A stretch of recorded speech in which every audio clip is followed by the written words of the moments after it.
Hi, I'm Sarah, and this is Pantry Cocktails, the show where I travel to meet people in their homes and teach them how to make delicious cocktails out of ingredients and tools they already have in their pantry. So if you want to learn how to make better drinks at home and hear some really great stories along the way, then stick around because this is for you. Today we are in LA and we're going to meet my friend Pauly in the childhood home where he grew up.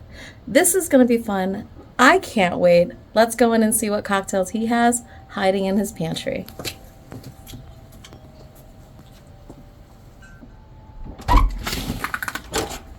Hi. Can I help you? I see you started without me. I think I know who you are. You know who I am. No, I don't. Yeah, you do. Okay, I do. Yeah, you do. Stop. Someone came to LA to act and failed. I'm generally a failure, but okay. No, he's not. Wait, what are we doing today? We're going to find cocktails in your pantry. Let's go. But what are we going to do with those cocktails? We're going to drink them. See us. Let's go. Let's go. Let's go.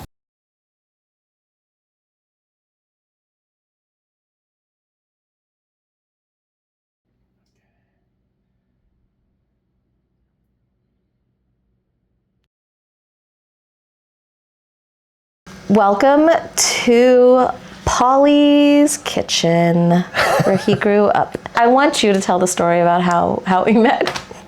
Okay, 2013, 2014, my girlfriend and I, we went up to Vegas. I think it was one of our first trips. We were staying at the Cosmo and we're like, all right, we're gonna look for a place to eat. Went into China Poblano.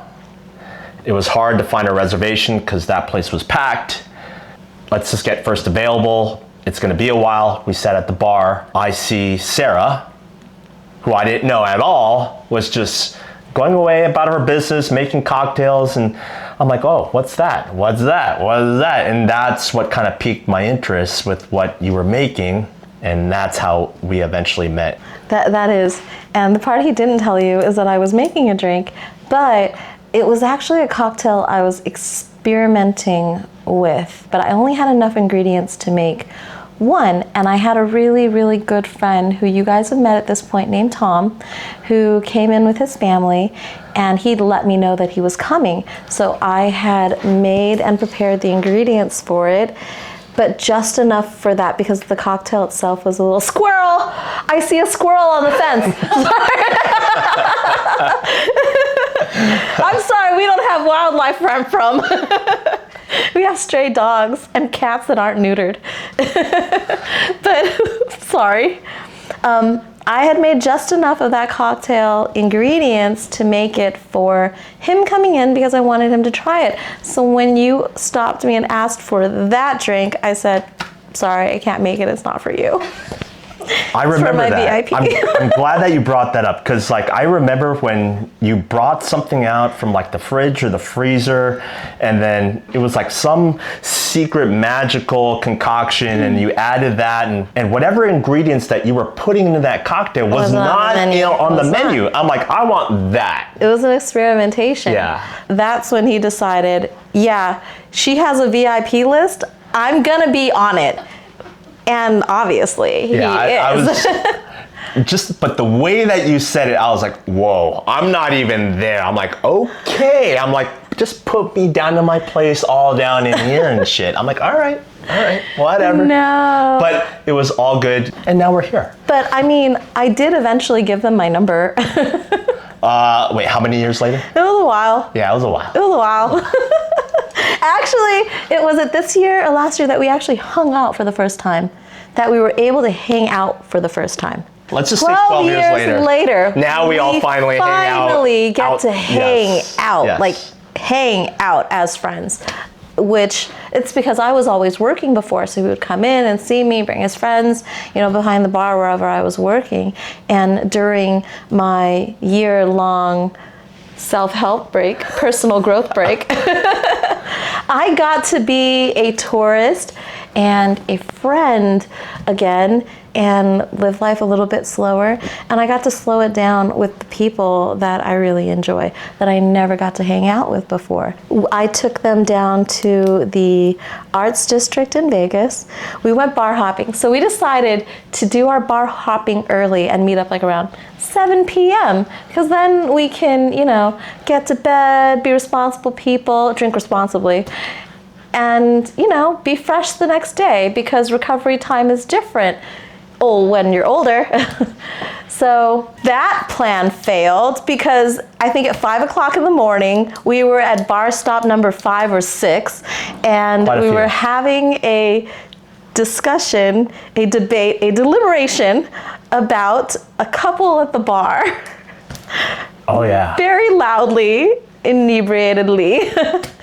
Yeah, that couple. Look, I'm just gonna say it right now. I think the girl between the couple, she was a lady of the night. We were playing Guess the Hooker. Yes. Okay. Fine. Fine. Yes. We were playing Guess the Hooker at the bar at 5 a.m. So a few of us thought that the girl. I got it wrong. I had my back to her though. I was trying to be a little less obvious about it because we were sitting around a table with bars behind us, and I was just kind of like talking, toss your hair, peek over a little bit, check out the body language. I kind of feel like there's no point in being discreet at that time. Our friend and I were like, oh no, she's working. Yeah, no, you guys are right. You were right.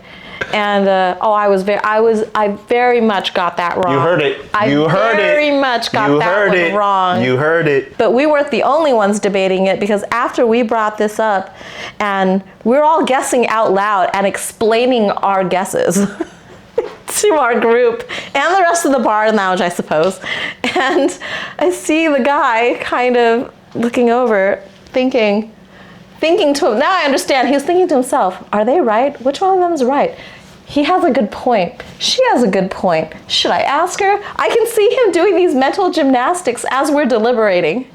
And I think at one point he did ask her, because they separated with a quickness. Yep. And he stayed at the bar himself. That was a very fun discussion that the entire bar got to enjoy. I did a walkthrough of your spirits collection, which I just want to stay and hang out and drink with him. But we have to make cocktails out of what you have in your pantry. I'm going to drop in the photos and the videos that I took. And these are the things that we settled on to make. And I'm excited because I think they're going to be delicious and you're really going to enjoy them. And in case you guys don't know, I actually base the cocktails that I'm building on their taste preferences, drinks that I know that they like, styles that they like, and flavors that they like. So that's why each of these kinds of takes a very personalized direction, because in a way, a portion of it absolutely is personalized to their tastes, but they're still delicious cocktails. Well, are you ready? We're gonna go into our very first drink. I'm ready to drink. Let's do it. Let's go. Let's go. I remember the first thing you told me when we met was that you were a fan of gin. Yes, love gin. But he's a fan of many other things as well. Yes, pretty much like 75% of the time, it's like, I would love to drink this more. Okay. Than any other liquor that's out there, even though I probably have more whiskey and bourbon than I do gin. You do. Ooh, it's been a while since I've Yep, St. George Botanivore. It is so citrusy. Absolutely. On the nose? Yes. 100%. So there is a 19 botanical blend in the St. George Botanivore, and a lot of it is built on citrus peels. It has, I get caraway right away. Caraway, a little bit of cinnamon. But the 19 botanicals are obviously gin must contain juniper, so juniper, angelica, laurel bay leaves, bergamot peels, cardamom, citra hops. There's coriander, dill seed, fennel seed, Has ginger, lemon peel, lime peel, orris root, Seville orange peel, all the citrus peels, and the star anise. So the obvious part of it, at least for me on this, is just the citrus notes. Like that's prevalent, right? I know I've seen this at bars, and I think maybe it's more of a premium gin. You tell me. I don't know. It is. St. George is a micro distillery out of Alameda, California. They do very handcrafted, sometimes foraged, experimental styles of gins and liqueurs. It delivers a lot of freshness, very bright and perfumey, but very balanced. Like you can tell there's an intricate framework to the aromatic profile of this gin. Easy to drink just right out of the bottle. Which is tough to say for gin generally. Yep. Neat. Yep. Neat. No Room ice. temperature. Just absolutely. Surprisingly. Yeah. I want to lean into some fresh, bright garden flavors and a bit of savoriness. We're going to make a gin sour. I've never had a gin sour. You haven't? Nope. This is awesome. So you haven't even beta tested this, or have you? No. I go off of what you have, the flavors, the spirits that you have, the flavors that you like, and build from there.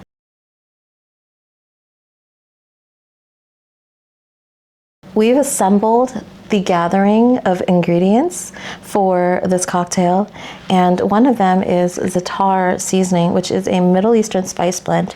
For those of you who don't know, that's used for breads, dips, sauces, meats, dressings, grilling, vegetables. It's earthy, it's zesty. There's sesame seeds in here. I see if I find the ingredient label. Sesame seeds, sumac, thyme, and marjoram. Those are all the ingredients in this one. Like I said, sometimes the blend will contain other spices. Sumac, for those of you who are not familiar, it has kind of like a sour, smoky, lemon fragrance to it. It's a little floral, which those things all speak the language of complementing gin. I thought a great way to incorporate it would be to put it on top of the egg white fluff when we make a sour, like a gin sour cocktail, which includes egg white. And the egg white is there, you emulsify it in the shake, and you give body and texture to the cocktail.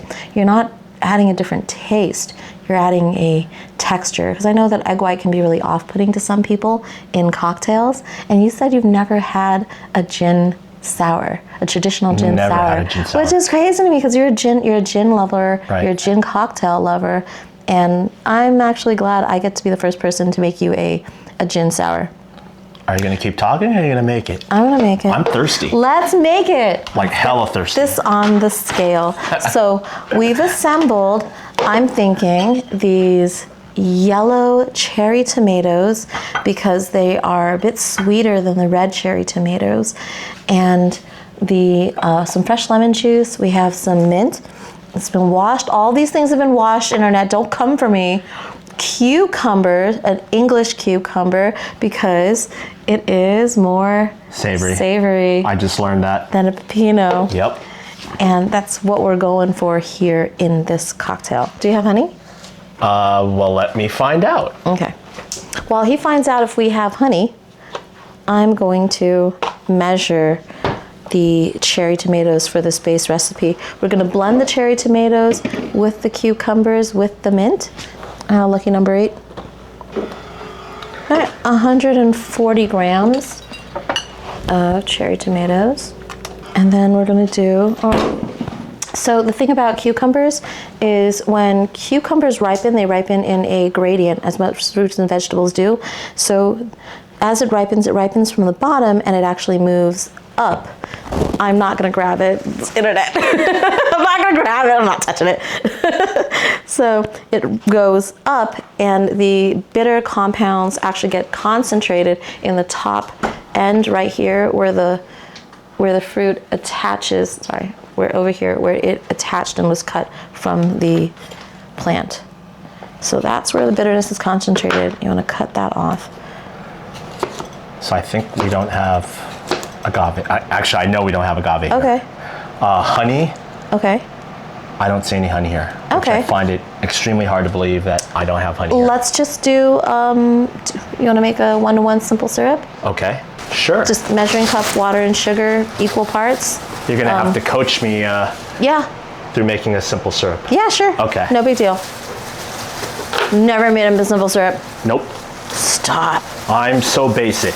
Where have you been? Who makes simple syrup for I'm you? hiding underneath a rock. So, 1-to-1. 1-in-1. What kind of Yeah, do you have vessel? a measuring cup? Maybe? Yeah, no. Let's get a measuring cup. That should be good. I think that's good there. About 180 grams of cucumber. I'm gonna get some of this mint. Put some fresh mint in here. Picking the tops off. Got 10 grams of mint. Add a little bit of water here so we can get it to break up. I know that these ingredients have a lot of water, but we want to give the blender a little bit of an assist. I'm gonna start it with about 3 ounces of water. That is gonna go into the Ninja, and it's gonna blend this up. And after it's blended up, I'm gonna taste it to make sure I can taste the cucumber, the tomato, and the mint. And when I have the right balance of those flavors, because I want to make sure I'm able to taste all 3 of them, and I don't want one to really overpower the other. Okay. So I'm looking for a bit of flavor harmony. Just gonna smoothie. I think that's good. Nice. So, real quick, for Yep. simple sugar, All right, for simple syrup. So do do you have a measuring cup? I don't know. Maybe? Okay, you know what? If you don't have a measuring cup, we're gonna use this little takeout cup as your measuring cup. Awesome. Because it's about parts. You just need equal parts. Okay. So do 2 parts of that, and then do 2 scoops of that, and then 2 scoops of water. Or actually, start with the water first. Start with the water It'll blend first? easier. Yeah. If you pour sugar into water, it'll dissolve easily. If you pour sugar and then water, basically it starts to pool and run down the sides, and it'll stick, and you need to incorporate to work the water in to get the bottom. So grab the sugar first? Grab the water first, and then pour the sugar on top. And it'll mix easier. Because if you do it the other way, it'll still get the job done. It's just going to be harder on yourself. I don't like doing things harder. I don't like making it harder. I always knew these would come in handy one day. Okay. Today. I taste the tomato, taste the cucumber. I want more mint. All right, so... Oh, I really taste those tomatoes. 2 of these? Yep, do 2 of those. All right. 2 of those, and then 2 of the sugar. Stir, stir, stir until it's dissolved. Okay. I am going to fine strain out that pulp so that it's ready to use. If I was being lazy and did all of that, could I also make the cocktail with that in that? Or it just wouldn't be the same? You can, but I don't think the texture of a chewy cocktail is as pleasant. Yeah. Got it. That's why we're straining it out. Like, if I had guests over, I would want to do it the way you actually are making it. But then, for me, myself, I don't need to impress You don't anyone, mind right? chewing on your drink? Yeah, exactly. You eat It's smoothies like, all the time? It's me, right? Sure. I'm not trying to impress myself. Sure, go ahead. It's just one little step. It'll create a nicer outcome in your drink. How's that sound? All right, so if I'm More drinking pleasant. by myself, but then when I'm with Cynthia, then it's like, okay, I'll strain it and I'll do the right thing. You better strain it for Cynthia. Look. Cynthia has permission to call me and rat you out if you don't. She has high standards. I'm just trying to live up to it, so. That's a good thing. We need people that push us to be the better version of ourselves. My hand's getting tired. Let's take a look at it. Is it? I don't know where I'm at. It's like I just keep still stirring. looking. Okay, so pick it up so I can see the bottom of it. And do you see any sugar? I don't see any sugar. It looks like it's all been blended. All right. Do you feel any grittiness in there? Oh, got it. Okay. I don't feel any grittiness. You don't feel any sugar? Then the sugar has all been completely dissolved. I do feel like. And you're free to go. A cramp in your hand? When I first started mixing it, like, it felt different, but now I feel like it's thickened a little, maybe? Yeah, I am almost done straining through the smallest strainer. Almost there, people. Fast forward. The color of that looks like one of those drinks that old Swamp people, water? or something that you get from like Earth Cafe. Maybe we'll call this Beverly drink Hills. Swamp People. That's an appetizing name for you. Blender? Jar. This? Oh my God. The one Yeah. second. Okay. And then, So we're gonna start with 2 ounces of the Botanivore Gin. And if you don't have a cocktail shaker or you have an uncooperative cocktail shaker at home that perhaps leaks, then we can do this. And for an egg white cocktail, this might actually be preferred oh, all right. because we're gonna get this super duper fluffy and with a little bit of assistance from the Ninja blender. 3/4 of an ounce of lemon juice, 3/4 of an ounce of simple syrup, Paul's homemade 1-to-1 simple syrup, Coming to source soon. dedicated stirring, littlest bit of salt, It's gonna be one of those small batch egg white, smallest batch, simple syrup. single estate, Right, single yes. estate simple syrup. Right. Throw all the marketing terms on it. There we go. Wow. Nice. Egg. And then we're going to emulsify the egg, dry shake it if you will, with our little Ninja assistant. Just going to do a few pulses until we see that blob of egg white disappear. So.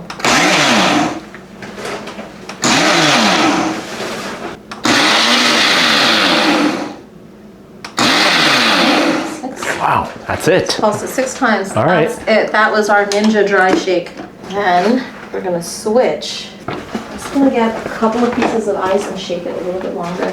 It's like 2, 3 pieces instead of loading up the shaker, because when you have a lot of ice and you're making an egg white cocktail, an egg white traditional sour, no matter how well you fluff up that cocktail, when you go to pour it out, it's gonna hang on to the sides of the ice. When you have a lot of ice, you have a lot of surface area, you're not gonna get as much of that frothy, whipped mousse foam, that egg out.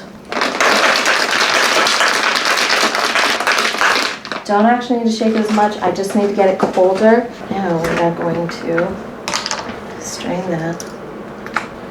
Oh, look at that. See, and I know the color doesn't look promising when it's inside of Yeah. that and after the cucumber stems and the peels have oxidized. But once you incorporate that egg white and the other ingredients, this is the color that it turns. If you were to serve this into a restaurant, like, do you want it to settle so you can see the layers?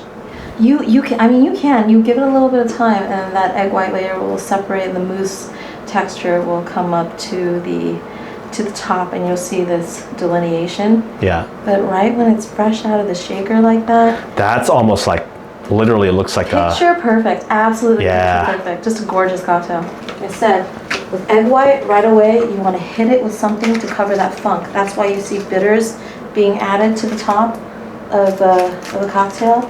But we're going to do a little bit of this Ooh, Middle Eastern herb blend.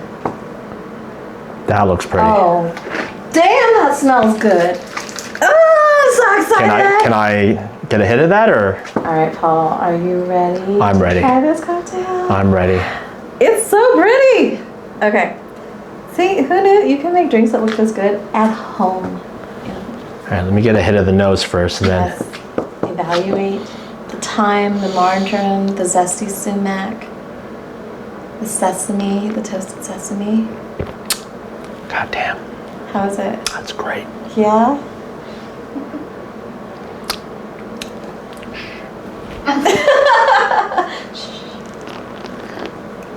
Damn, that's good. That is damn good. Oh, you can smell the cucumber breaking through all of these aromas, and it's complemented by that zesty sumac. There's almost like rosemary legs to it.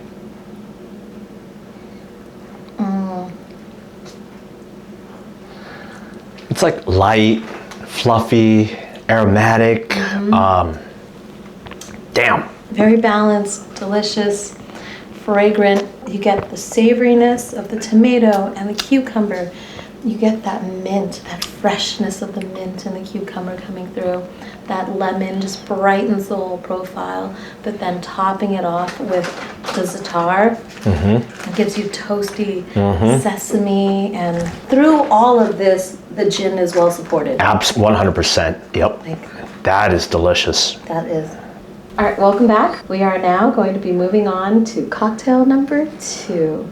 And for that selection, I've gone with picking your Old Forester 1910 Old Fine Whiskey. And we're gonna go ahead and nose evaluate this. So Old Forester has been around for a very long time. On their website, it tells you that they are the only bourbon that was continually sold by the same company before, during, and after Prohibition. It is a mash bill made up of corn, rye. This is called their 1910 Old Fine Whiskey because it actually refers back to a story or an occurrence that they had at the bottling facility in 1910. And there was a fire that damaged the bottling line, so they had to stop bottling the finished whiskey that they had at the time, and they decided to just throw it into a barrel, another barrel, it was a little bit heavier charred, while the bottling facility was being repaired. And in that time, it was going through this second resting period, and this double barrel, this second barrel, was much more charred than they normally use. When they opened it up, tasted it, said, this is an Old Fine Whiskey. That ended up being the name for the finished whiskey that was released after the fire, that was on the production line, that had a second rest. So they coined it as they were the first to release a double-barreled bourbon. I didn't know that. Seriously, I didn't know that. It's got a very sweet, grassy, toffee popcorn Yeah, toffee, yes. profile. Brown sugar, maple syrup, nutmeg, clove, and cinnamon. Yeah, the toffee is very prevalent. Respectively, you have ingredients in your home bar that some bars don't even carry. Right. Like you have a really great, you have a curated variety Sure. of interests, and that's what I see. I thought, okay, he knows his stuff, and he keeps saying, I'm No. a C student, No. I'm an amateur, No. I'm a joke, and I'm like, I don't know, your curation speaks otherwise. No, my knowledge is very elementary, but my bar would, or what I have would suggest otherwise. But then for people that are very knowledgeable about this stuff, they would look at that like, oh, you're a basic bitch. No.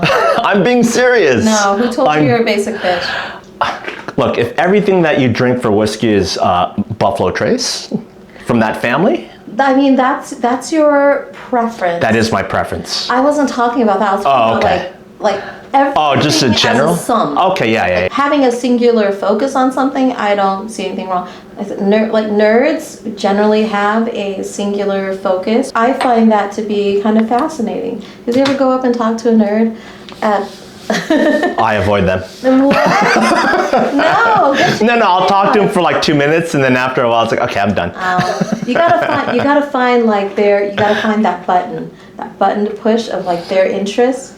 Like you find that interest and you bring it up and you get them the way that they light up from the inside Right. to explore it and tell you about it and why. And they jump down the rabbit hole and they pull you with them and they got a roadmap and they're like, come follow me. Like I get a huge kick out of that. But my rabbit hole is only 5 minutes You're at tops. like Buffalo Trace, the end. Right, exactly. I'm not going to knock a Buffalo Trace 4 because Buffalo Trace itself has an incredible history in the way that it has influenced American bourbon, American whiskey throughout our history. After trying that and me knowing that part of the story behind the 1910 of the Old Fine Whiskey had to do with a fire, I'm going to do a flambe.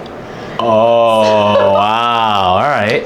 Because it is the winter season. This is when people explore warm drinks like toddies and eggnogs and ciders. I'm not gonna lie, I'm not the biggest eggnog fan.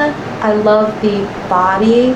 I love the creamy texture, the silkiness of it, but I'm not the biggest fan. However, that doesn't mean that I can't achieve those things through different means. Off your pantry, we have Drillaud banana liqueur. This is like banana taffy, like banana candy. Yep. You know, the yellow, one that sticks to your teeth. Absolutely. That's what that reminds me of. floral, sweet candy, roasted aroma. I already know. This is going to be like a dessert, right? Yes, this is going to be a dessert style cocktail, but a lot of times when you say dessert, a dessert cocktail, you think, oh, this is going to be real sweet, huh? No. I don't believe in that. No. I don't think that it has to be diabetes. Like, I believe that you can strike a balance in flavor. If you were going to make me a dessert cocktail, I'd be like, get out. But Don't kick me out yet. Can you wait till after I make the drink and make your decision? well, look, I feel like myself? I feel like you know me. I'm like, look, I like a spirit-forward cocktail. Actually, no, I take that back. I like a balanced cocktail. Yeah, you do. We're gonna do a balanced, hot, banana flambe, like a banana custard whiskey cocktail. Ooh, okay. And drop in that picture of all the ingredients that are assembled for this. It includes 2 very ripe bananas, brown sugar, some, if you have fresh vanilla, great. If not, use vanilla extract or a vanilla paste. All of that's gonna work. Your vanilla intensity is going to be different depending on what type of vanilla component you're using and how much of it you're using. We're gonna need some butter, some coconut milk or coconut cream, whichever you have, and we're seasoning it with a little bit of salt. So we're gonna move over to the stove so that you guys can see that process now. Brown sugar here. Okay, I'm gonna layer that into the pan. It's gonna come out in this pan to about 2 tablespoons. Okay. That's what we're dealing with. I'm gonna break up these like bigger clumps.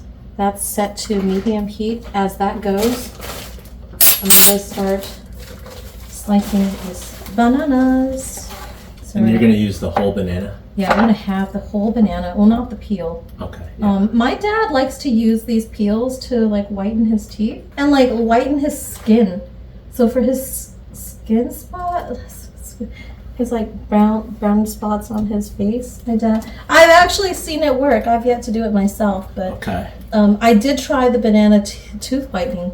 And Right. it works. It really does work. So you're saying any dark spots on my face, the banana peel will actually work. The banana peel, yeah. I feel like that's another segment you're gonna have to do. You can even take the used skins and you can make banana tea, another banana flavored syrup, and it still tastes like banana, but it's more floral. Just using the peels, the skins and the peels.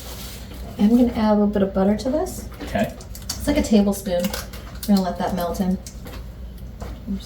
I really don't need to mess with it. I'm just gonna let it sit and do its thing. I am gonna mess with it. I'm gonna sprinkle some cinnamon on it.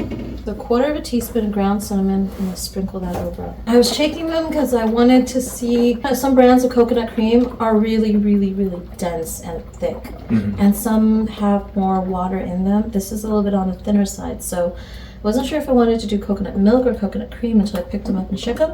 We're gonna go with the coconut cream because I want a little bit thicker and I don't want to wait as long for the water to evaporate off. Did you know you can use vanilla as like an insect repellent?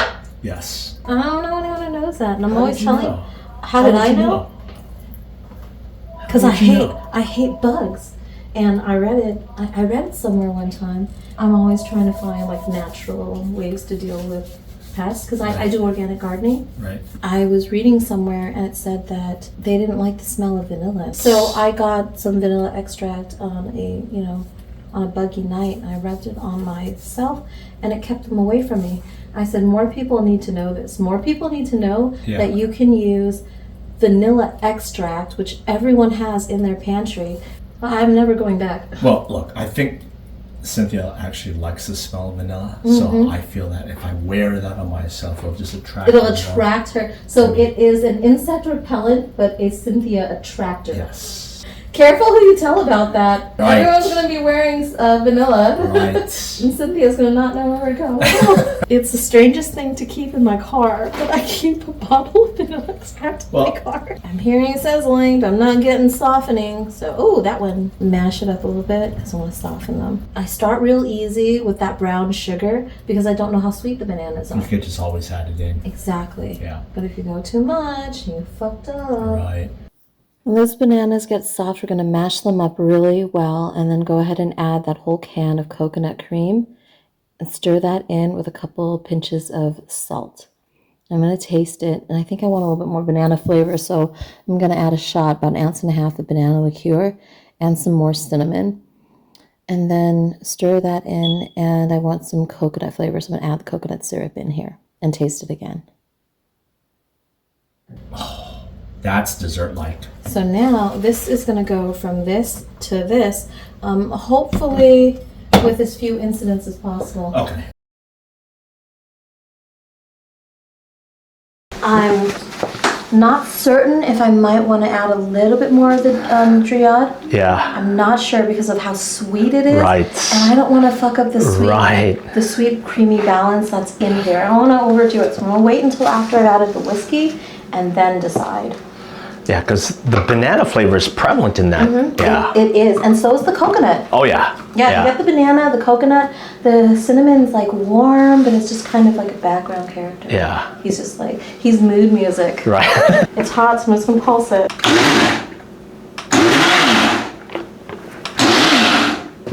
So there's pressure that's built up, and I want to release it, but I don't want to wear it. There you go. You Yep, hear that? there it is, yep. Hear that hiss? I'm gonna check the consistency to see if we got all of those bits ground up fine enough. Nope. Slowly. It's actually looking good. That looks like the right consistency. I think I got all the bits out now. Oh, that creamy consistency. No, it's just sweet enough. So what I want to do is finish building the cocktail in here, and then I'm going to transfer it into the cup. Star of this show is Old Forester Bottling Line Fire 1910. 2 ounces. Let's do 1/4 of a cup. Oh, that looks so creamy. That looks good. It does. Oh, that is one fiery strong drink. All right, we are now at, we're gonna do 3/4. So we did 2 ounces to 3/4 of the cup. Oh, it's thick now. Yeah, no, it's thick. I want to add some of the banana flavor back now. Yeah. Yeah, I think it Yeah. needs it. Now it needs it. Like, what are you going to do? Not much. I'm gonna do like 3/4. Okay. Oh, 3/4. Make sure it's not too hot.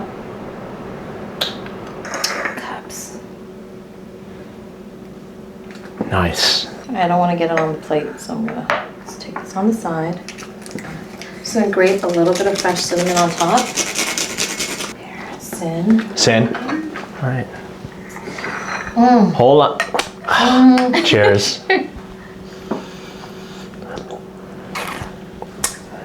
It's good. It's fucking good. The way the whiskey just shines. Wow, that's boozy. It's boozy. Yeah. But I like it though. Boozy. It's warm and creamy. It feels decadent, but it's not heavy. For as thick as it is, it doesn't feel heavy on the palate. I told you this. I don't think I've ever had eggnog before. Is this the consistency that eggnog is? It's a little bit thinner. Okay. When you have eggnog, you can feel how thick it It is. Okay. Like, it's like down. coating all the way down your throat. Yeah, this but doesn't is do not. that. Yeah. It's weird. Yeah. It's weird. Not a bad weird. Yeah, it's just weird where it's thick in your mouth, but when it goes down, it's not like, thick. Yeah. I get it's thick in my mouth. That sounds wrong right there. I'm not gonna repeat it, but it's warm going down. Like when I drink this, I wish I was in Minnesota or like in Mammoth or something. Exactly, I want snow. Yes. On a, Yeah. in a fire outside. Yeah. I want this by a fire, and I want to see some snow. come Absolutely. down. Like I'm gonna this be in my is. Uggs. Yes. This is comfort. This is a glass of comfort. Whiskey is in charge of this road trip. Yeah. The smell is like baked banana bread, Yeah. but the taste Yeah. it's whiskey, it's a bit nutty and coconut and toffee and vanilla and banana, but it's not roasted banana. Yeah. It's soft, ripe banana. This doesn't interfere with the whiskey Right. in any way. And then as that warmth kind of, you swallow it back and the warmth slides back and slides down, you have this warm air, this warm cavity that's left that now gives banana. I get the cinnamon start to kind of climb, like creep into that cavity. That hint of vanilla that kind of lingers around with the cinnamon. The coconut, the creamy coconut, that kind of coats everything over. Right. What I'm left with then is like spices. Yeah. All the barrel spices, all the whiskey spices. The spices for me are like on the sides. It's literally on the sides. For me, the coconut is just kind of coats everything over. There's like this warm coconut envelope in your mouth. I think the secret to this drink is actually the blending. Because the coconut becomes airy and whipped and emulsified. Yeah. You've incorporated air and it's trapped within the solution. And that's why when you drink it, it's not feeling thick. It's not feeling rich. You aired it out. Exactly. Yeah. And you don't do that for eggnog. When you mix the alcohol, then the liqueur, you just We just folded it in. you just folded it. We just stirred and folded it in. And then you heated it up? And then we heated it up Yeah. for 30 seconds in the microwave just to get it hot again, but not like warm. Because the whiskey was Yes, room temperature. so it was kind of cooled. Oh, so you kind of cooled it down. So it kind of cooled it down. Having this warm is the secret to why it tastes so good, because some of the more delicate flavors that like coconut can have. Will kind of shine through more. Exactly. Yeah. It not lingers. coated. Yeah. I But like in that. a very pleasant way, in a very light way. Yeah. That's why the temperature matters. If this was not a warm cocktail, you'd lose that part of the sensation, that part of the experience from the cocktail. Yeah. Because it would wash away solidly. Yeah, no, I like that coating around the mouth because it just lingers. And to me, if it lingers, that's the stuff that, like, I'm going to remember that because it's there lasting for a very long time. Prolongs the finish of the spices. Yeah, for me, not only that, but the enjoyment as well. Yeah. So this cocktail, you remember when you walked into my bar and I said you can't have that? Right. You can't have that. It's not for Right. you. It's Vividly. VIP. Vividly. I'm like, all I right. never actually did make that drink for him. You didn't? No, I couldn't. I didn't have the ingredients. All right. I made you other things, but I never made this drink for you. Okay. So I'm gonna make that drink for you now. Oh. That's what I'm like, ooh, Oh. we can take it back. Take it So all it the way back. comes full circle now. Yep. Okay. Yep, I'm actually gonna make you drink the elusive VIP cocktail that you So can I just say, I feel like Tom should be here right now. I know! Tom should be here. This cocktail, this moment is in honor of Tom. Shout out to Tom. Shout out to Tom. Where are you? Originally, I made this cocktail with my homemade vanilla syrup, which takes 3 days. 3 days! Best vanilla syrup you ever tasted. I have, over time, learned some sneaky little shortcuts that you can do at home that get you close. If you don't have the time or the patience, or you got friends coming over and you want to get this done, here's some homemade vanilla syrup for you with what you got.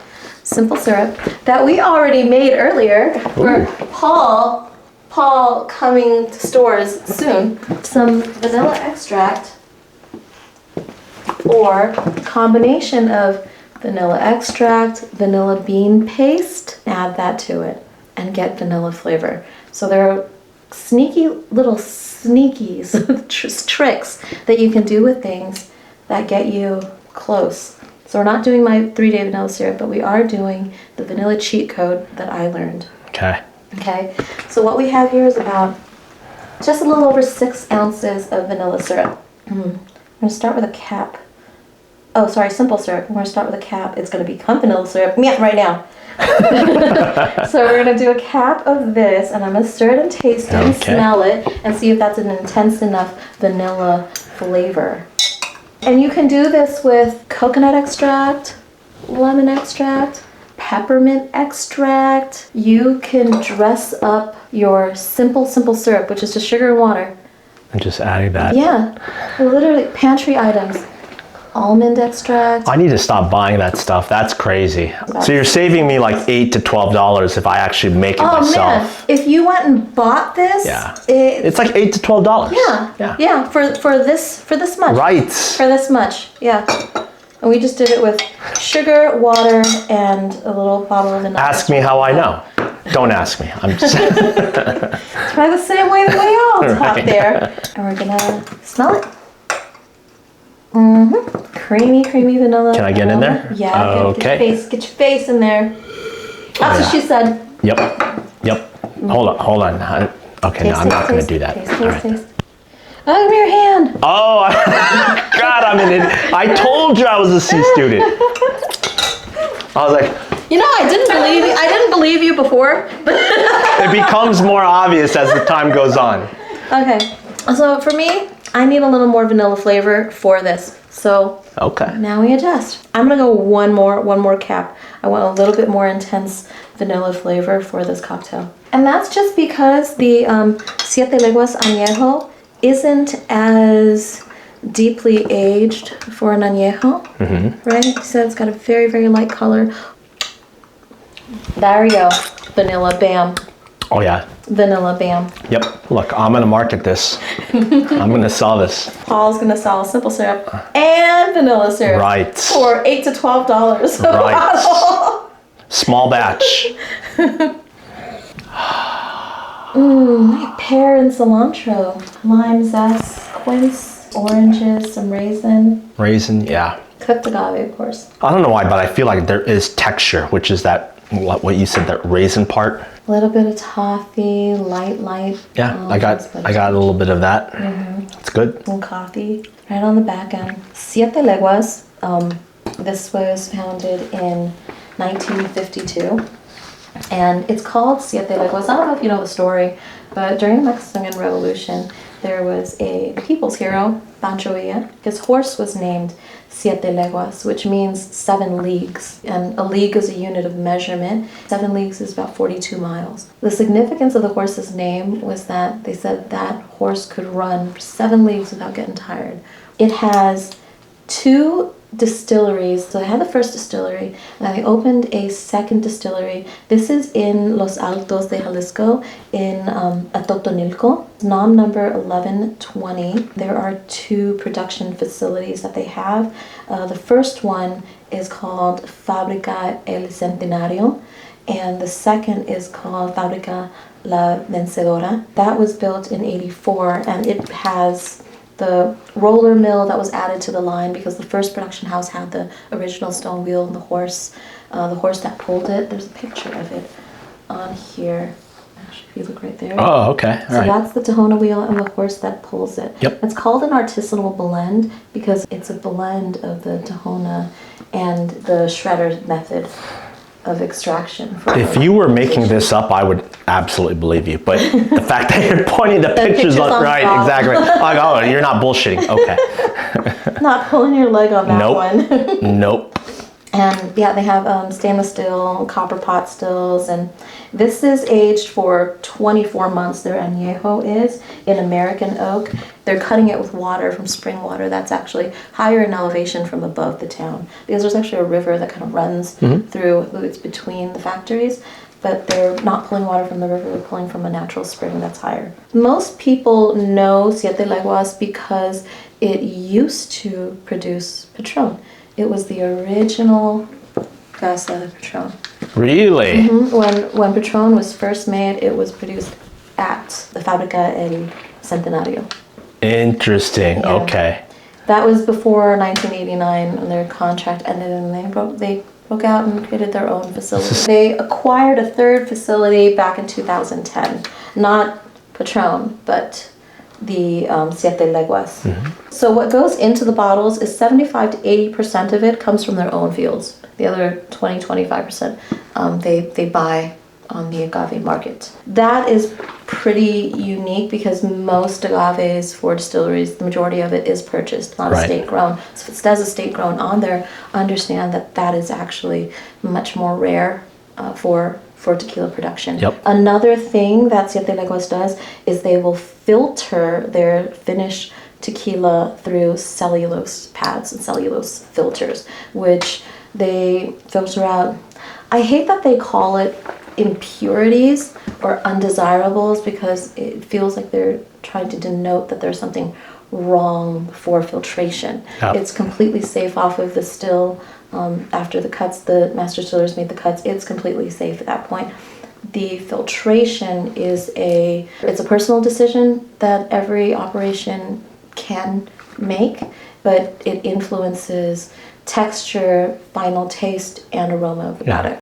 This cocktail is a take on a Ramos Gin Fizz, but it is a tequila fizz. Have you had a Ramos? Yes, I have. Okay, it's fantastic cocktail. I mean, I will tell you this, okay? If you go to a busy bar on a Saturday night and you walk in and order a Ramos Gin Fizz, there are only 2 types of people, I stand by this, that order a Ramos Gin Fizz on a busy Saturday night at a craft bar. Amateurs and assholes. That's it. Those are the 2 people. Only amateurs and assholes. Amateurs, forgiveness here. You don't know better. Assholes because you do know better and you just don't fucking care. Most cocktail people understand, unless they're being an asshole, they understand. You go in, and this is a cocktail that used to have shaker boys. This was their job. That one guy would get tired of shaking, and he would pass it down the line, and the next guy would shake until he got tired. He'd pass it down the line to emulsify this drink, and the last person at the end of the line finished the cocktail. Right. And that's what got presented to the guests. But you had a line of assistants. Do we have a line of assistants at a bar these days on a Saturday? Okay, now I know why you're wanting to make this cocktail for me. Aside from the fact that this is like, hey, I wanted to try this like 13 some years ago, right? But that, yes, I'm an asshole.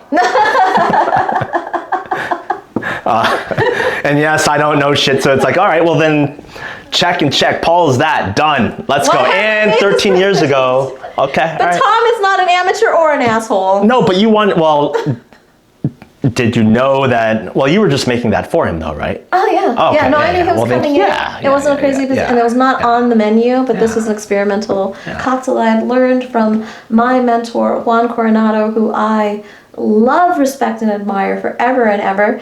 And as soon as I tasted this, I said, wow, of course I'm gonna go make it for my favorite people and show them what tequila can do. And I love the Ramos Gin Fizz for a few reasons. I learned about it, okay? It was the first drink to break all of the rules of drink making, okay? And what's that? Why? Which was, if you look at classic cocktail recipes, they'll call for either lemon juice or lime juice. If it's a citrus cocktail, right? Yeah. It's lemon or lime. Ramos Gin Fizz, lemon and lime. Calls for both. Not just that, and heavy cream. Oh. Not just heavy cream.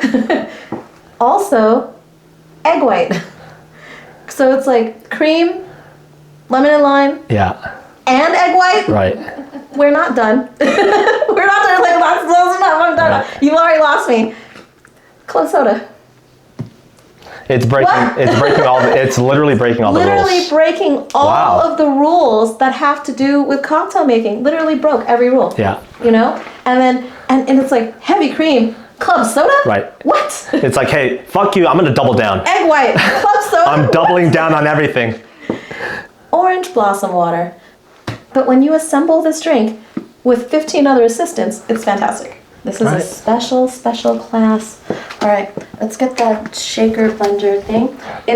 We are going to use the cheat code Ninja that I am now loving for egg white cocktails because it is better at shaking than maybe not 15 cocktail boys, but at least 6 of them. And it does it a lot faster, so I'm crazy about that. Let's go. Siete Leguas? Yes. We're going to do... Have to put that. 2 ounces of the Siete Leguas tequila. We're going to do a ½ ounce of lime juice. Okay. Wow. So orange blossom. Here, and a little bit of this goes a long way. So you are just, you just really, if you had a dropper, that would be ideal. So sparingly. Dropper, so we are... Okay. There, that much. Wow, that much? That much. Okay. All right. Oh yeah. All right. You can smell that. Yeah, I can smell it. There's like slightly more than just a hint. Mm-hmm. Yep. Maybe that was 1/3 of a bar spoon, perhaps less. And we're gonna do that little trick. We're gonna pulse the egg white until it is gone.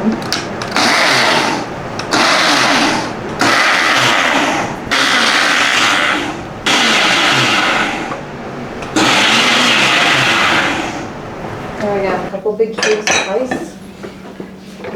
I'm just gonna chill it down. Shake it up and chill it.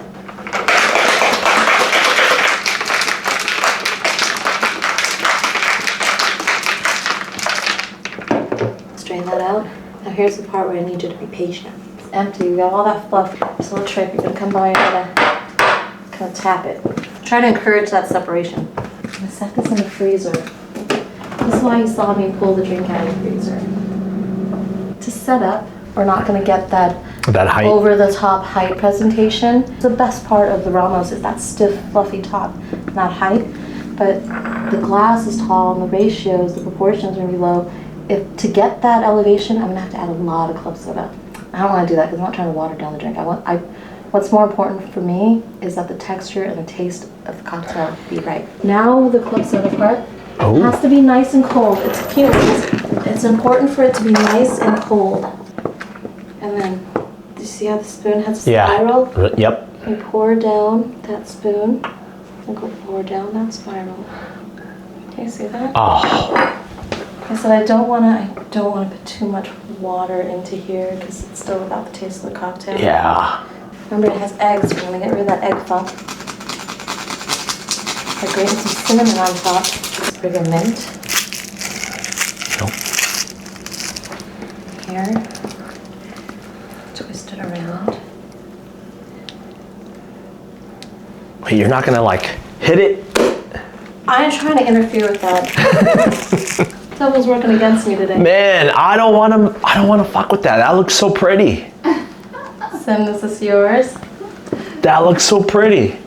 Wait, can I take a picture? Wow, look at that! Look at that! Damn. All right, take a drink. Yeah. Oh, yeah. Go. No. Really? Please, do the honors. You waited 13 years for it.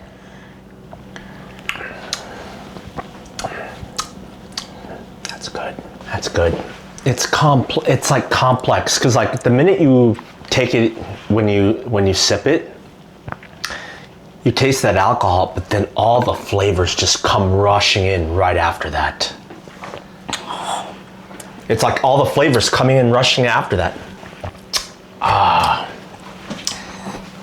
That's good. That's nice. Oh, that's so nice. So flavorful. Yeah, so, can I taste this one? Oh, yeah. Yeah. Do the thing where you draw and you pull through, suck from the bottom and then pull the straw up with you so you can get the cream layer in that last sip. Yeah. Yeah, that's the technique. Yeah. When I first take it in, it's like, yes, it's spirit forward, but then after that, all the flavors just start dripping off the sides of your tongue, and it's like, oh, that's nice. Lemon, lime, cream, club soda. Yeah. It's very boozy. You know, it's a boozy. Sophisticated. Yeah, it's right.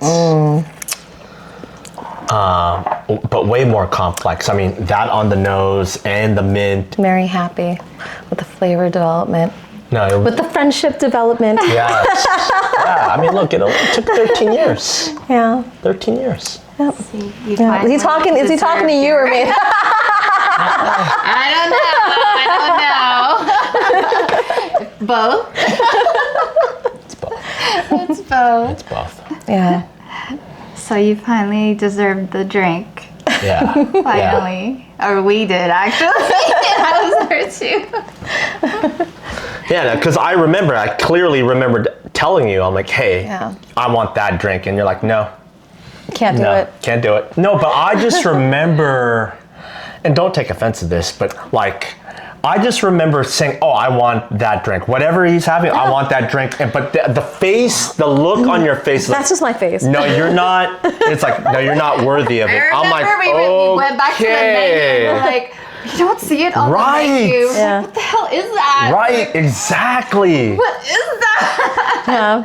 I don't don't get offended when someone says, I want that drink that you're making. Because, like, one, I'm making it. Yeah, I know it's a damn good drink. Yeah, of course. you're making it. Yeah, exactly. Like, I don't find that offensive. If I could make it, I would make it. Yeah. But I couldn't make it. I had enough just for what he was coming in for. Physically, and that was you it. could not make it. You Physically, I couldn't make did it. actually share that with us Yeah. after the fact. Yeah. And then I'm like, oh, okay, right? Yeah. I had to get through the rush first. You Rush did make hour. us some other good drinks. Yeah. though. It was still in that window of that period of time where it's like, all right, is this the dude kind of thing? Oh God. Let's cut that out. We can see. We'll see. Look, you guys have made it on my VIP list. Have we made it onto Sin's VIP list?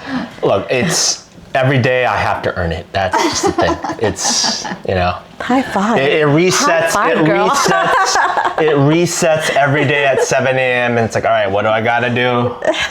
No, I'm not even awake at 7. Well, that's the thing. He's already thinking No, about it. but that's the thing. He's awake It gives and me thinking about time it. to prepare. It's like, all right, when she wakes up at 10, that gives me a good solid 3 hours to prepare. I'm like, all right, here's what I gotta. Yeah. Here's what I gotta do. Your day. Exactly. Because it's not about me. He's setting It's up not your about best day. It's not about me. I'm expecting some very elaborate breakfasts and beds for her. You have 3 hours to cook. Guys, this is Paul. I'm Sarah. We don't see her. They're just gonna put an emoji. She's not even She's here. an emoji. Just a figment Of your imagination. Right. Your wildly vivid imagination that also includes a voice and dialogue. Very vivid imaginations you have there. But I'm Sarah. I hope you guys had as much fun hanging out as we did. And I hope you learned that you're capable of doing so much with all the wrong tools, because you can. Join us next time in the next kitchen where we discover more cocktails hidden in the pantry. I don't know, maybe the next pantry is yours. Let me know. Can I get belligerent now? Yeah. Yes. Yeah, you could have been belligerent the whole time. I don't know what holding back Yes. for. Let's go. Like, this isn't Paul. He's an idiot. Again, I'm C student. It's like, Listen, I shook off my microphone hours ago and I didn't even know it. That's why if the audio is a little fucked up. That's why the audio is a little fucked up. well, look, again, hopefully this was picking up. Yeah. So. It's shall fine. see. We shall see, find out. See the the things that we ending. learn. Right. I'm learning. You're learning. I'm learning too.